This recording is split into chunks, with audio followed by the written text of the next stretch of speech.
Problems with the healthcare law go far beyond the troubled website. Welcome to HQ, everyone. I'm Allison Camerata. Day to you. I'm Bill Hemmer. Welcome here. These physicians predicting some folks will lose their doctors and the quality of their care will suffer. So joining us now is the congressman chairing today's hearing, Republican Issa of the House Oversight and Government Reform Committee. Congressman, thanks so much for being here. Well, thank you, and thanks for covering this important hearing where we actually heard from healthcare professionals, real doctors who are seeing their patients cut out of seeing them. So, Congressman, tell us what these doctors told you today.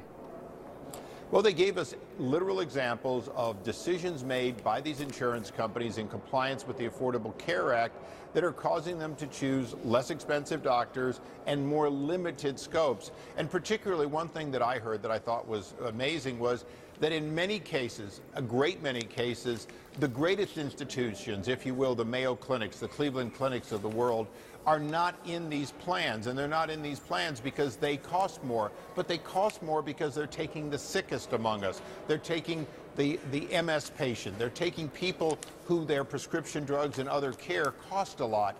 That's part of what we were supposed to fix with the Affordable Care Act, was dealing with those with the most chronic conditions, and just the opposite's happening. And Congressman, one of the people that you heard from today was a New York ophthalmologist, and she made a very compelling case because she's also a small business owner. So she has all of these employees, and she explained how in September she got a cancellation notice for her practice. And so she was guided to the New York State Exchange. She went on, and lo and behold, they can't keep their same doctors. They can't even keep, according to her, some of their same prescription drugs. So are you surprised that the Obama administration didn't foresee these unintended consequences that are happening to people? Well, I think the administration did foresee them and felt that they were, collateral damage they could live with. But as many people don't know, when we hear about individual, we don't understand that if you've got 50 or less employees, which is the great many companies, you're really treated as individual. You're not treated as a large group. So this doctor with her employees who make enough money that they're not going to get subsidies, but not enough to afford these huge increases in care. And oh, by the way, now we're offered only plans do not include their employer. In other words, the doctor can't buy a plan that she's included in from the exchange. Yeah, it was so complicated, all the things she was saying, how her deductible's going up, her annual premiums are going up. So, Congressman, where do you start to help all of these people that you've heard from today? Well, one thing we're going to try and do is we're going to try and unring the bell on some of these preemptions that are causing people to lose their existing plans. The president has said so. To the greatest extent possible, we're going to try and provide legislation to help that.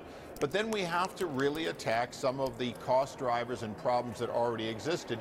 One that came up in our hearings very loud and clear was part of the problem historically has been CMS, in other words, Medicare and Medicaid, and their under reimbursement. Some of our Democrats said, just throw more money at it. And we're looking and saying, wait a second here. We have to find ways to deliver less paperwork and better care. That's something that we're going to try and work on. And we do begin to see a crack in our Democratic colleagues in which they're willing to at least consider reforming some of the mistakes made in the Affordable Care Act. Congressman, one other important thing that came up this week, you have said that Secretary Sebelius is obstructing your investigation. How so? Well, some of her subordinates have sent out specific letters telling contractors not to comply with our request for information.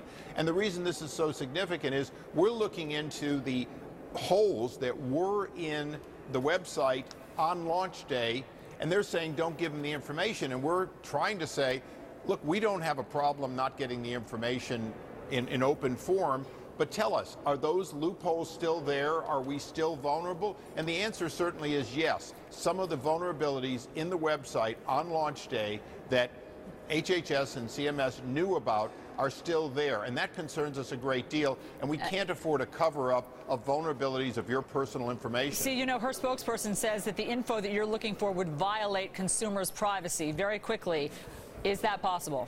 It's an outright lie. The fact is, what we're asking for is related to website vulnerabilities. MITRE Corporation subpoenas related to website vulnerabilities. This is basically a cyber question, has nothing to do with that, and they know it. They're being disingenuous. The fact is, if they have not patched these problems in the website, then they're telling people it's safe when in fact your consumer information, your private information is at risk today. Congressman Darrell Issa, thank you so much for sharing with Thanks, us what Allison. you've learned today from that hearing. Thank you. Also tracking some big problems with the Oregon Health Exchange, once touted as a model for the president's health care law.